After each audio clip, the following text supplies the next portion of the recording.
My hero academia season 7 episode number 1। इस episode की शुरुआत होती है, हम लोग देख सकते हैं डेकू को, जहाँ पे वो अपने मन में सोच रहा होता है कि मैं यूए में तो वापस आ चुका हूँ एंड अब शिगाराकी से फाइनल वॉर करने में भी ज्यादा टाइम बच नहीं गया है, लेकिन मेरे मन में अब कोई भी डर नहीं है। इसके बाद हम लोग को यूएस एयरफोर्स का बेस दिखाया जाता है, जहाँ पे लोग बात कर रहे होते हैं कि कैसे जापान में पूरी तरीके से क्राइम बढ़ चुका है एंड कैसे कैसे क्या सारी चीजें हो रही हैं। तभी वहाँ पे एक नंबर 1 हीरो आती है एंड उनसे मदद मांगती है ताकि वो जापान जा पाए हीरोज की मदद करने के लिए। वैसे तो जापान ने पूरी दुनिया से हीरोज की मदद मांगी है, लेकिन उन देशों की प्रॉब्लम यह है कि अगर वो लोग वहां से हीरोज को भेज देंगे तो कहीं उनके यहाँ क्राइम ना बढ़ जाए, इसीलिए वो लोग वहां से हीरो भेजने के लिए कतरा रहे हैं। लेकिन ये सीन बिल्कुल ही उल्टा है यूएस की नंबर 1 हीरो के साथ, क्योंकि यूएस की नंबर 1 हीरो अपने मन से जाना चाहती है एंड किसी की फोर्स से नहीं जा रही है। क्योंकि जो यूएस की नंबर 1 हीरो है, जिसका नाम स्टार एंड स्ट्राइप है, वो बचपन से ही ऑल माइट की काफ़ी बड़ी फैन रही है एंड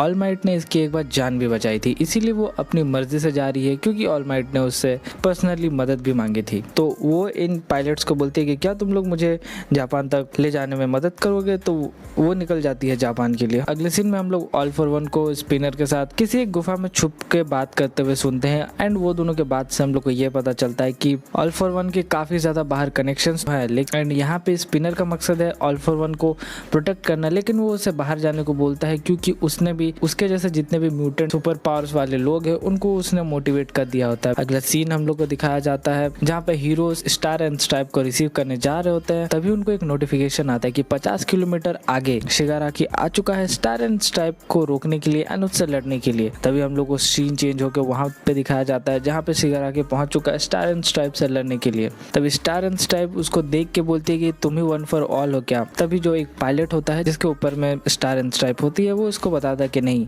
ये तोमुरा शिगाराकी है, ऑल फॉर वन ये नहीं है। जहाँ पे ये पायलट स्टार एंड स्ट्राइप को बताता है कि इससे जरा संभाल के, क्योंकि इसके पास मल्टीपल कॉर्क्स है, जैसे कि regeneration, super strength, healing, EMP blast. लेकिन स्टार एंड स्ट्राइप इससे ज्यादा घबराती नहीं है एंड दोनों के बीच में फाइट होने लगती है, जहाँ पे स्टार एंड स्ट्राइप अपनी पावर्स का एक नमूना देते हुए अपने आजू बाजू के जितना भी 100 मीटर के अंदर में एयर होता है उसको गायब कर देती है, जिसके कारण वहाँ पे जो शिगाराकी होता है एंड वो जिस नोमो के ऊपर में चढ़ के यहाँ पे आए होते हैं, दोनों गिरने लगते हैं। यहाँ पे हम लोग को स्टार एंड स्ट्राइप के पावर के बारे में पता चलता है कि उसकी पावर है न्यू ऑर्डर, जिससे वो किसी भी चीज को छू के उसका नाम लेके उसको कोई भी ऑर्डर दे सकती है एंड इस पावर की भी एक लिमिट है, जो कि हम लोग को आगे फाइट में शिगाराकी के थ्रू पता चलती है। लेकिन मैं तुम लोग का टाइम बचाने के लिए यहीं पे बता देता हूँ। ये पावर वैसे तो काफी ज्यादा यूजफुल है, लेकिन इस पावर की लिमिट ये है कि ये सिर्फ एक साथ 2 ही लोगों को दी जा सकती है या फिर 2 ही ऑर्डर सेट किए जा सकते हैं। एक तो हमेशा ये अपने बॉडी पे यूज की रहती है ताकि इसकी बॉडी ऑल माइट जैसी पावरफुल हो जाए, लेकिन क्योंकि इसकी एक लिमिट है तो ये उस लिमिट से पार जा नहीं सकती, वरना ये अपनी बॉडी को इतना ज्यादा पावरफुल कर लेती कि एक ही पंच में किसी को भी मार सकती थी, बट ऐसा सीन होता नहीं है। एंड अगला रूल ये है कि इसको वो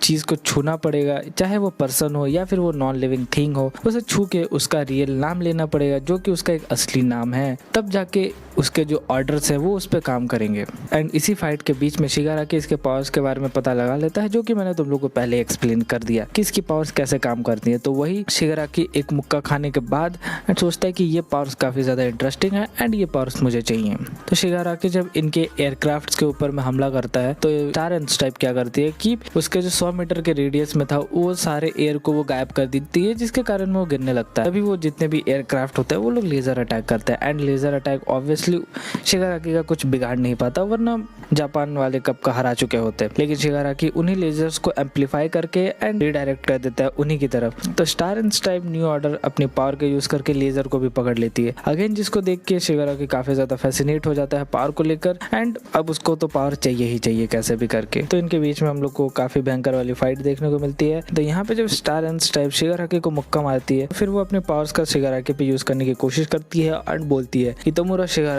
अगर 1 इंच भी हिलेगा तो उसका हार्ट बीट करना स्टॉप कर देगा, जिसको देख के शिगाराकी के फट जाती है। लेकिन प्लॉट ट्विस्ट, यहाँ पे शिगाराकी को खुद नहीं पता कि वो वन फॉर ऑल है या फिर वो तोमुरा शिगाराकी है, क्योंकि तुम लोगों ने इसके पहले सीजन देखे हैं तो तुम लोगों को पता होगा वन फॉर ऑल शिगाराकी के बॉडी पे टेक ओवर करना चाहता है, जिसका प्रोसेस अभी तक 97-98% ही हुआ है, जिसके कारण अभी शिगाराकी को खुद नहीं पता कि वो तोमुरा शिगाराकी है या फिर वन फॉर ऑल है। एंड ऑल फॉर वन और शिगाराकी के मर्जर से भी एक नया ही एंटिटी बाहर आएगा, ना ही वो शिगाराकी होगा ना ही वो ऑल फॉर वन होगा। तो यहाँ पे जो स्टार एंड स्ट्राइप टाइप के लॉस आते हैं जिसमें उसको बंदे को छू के उसका नाम लेना होता है। तो यहाँ पे इसने शिगाराकी को छू तो लिया था, लेकिन क्योंकि उसको उसका नाम नहीं पता तो इसके ये पावर शिगाराकी पे काम नहीं करेंगे। जो चीज़ इसे भी पता चल जाती है एंड शिगाराकी को भी पता चल जाती है। तो यहाँ पे असली मैच शुरू होता है। तब यहाँ पे जो यूएस के नंबर 1 हीरो है वो सोचती है कि अगर मेरे पावर्स इस पे काम नहीं करेंगे तो मुझे इसको ऐसे ही हराना पड़ेगा। तो यहाँ पे स्टार एंड स्ट्राइप क्या करती है कि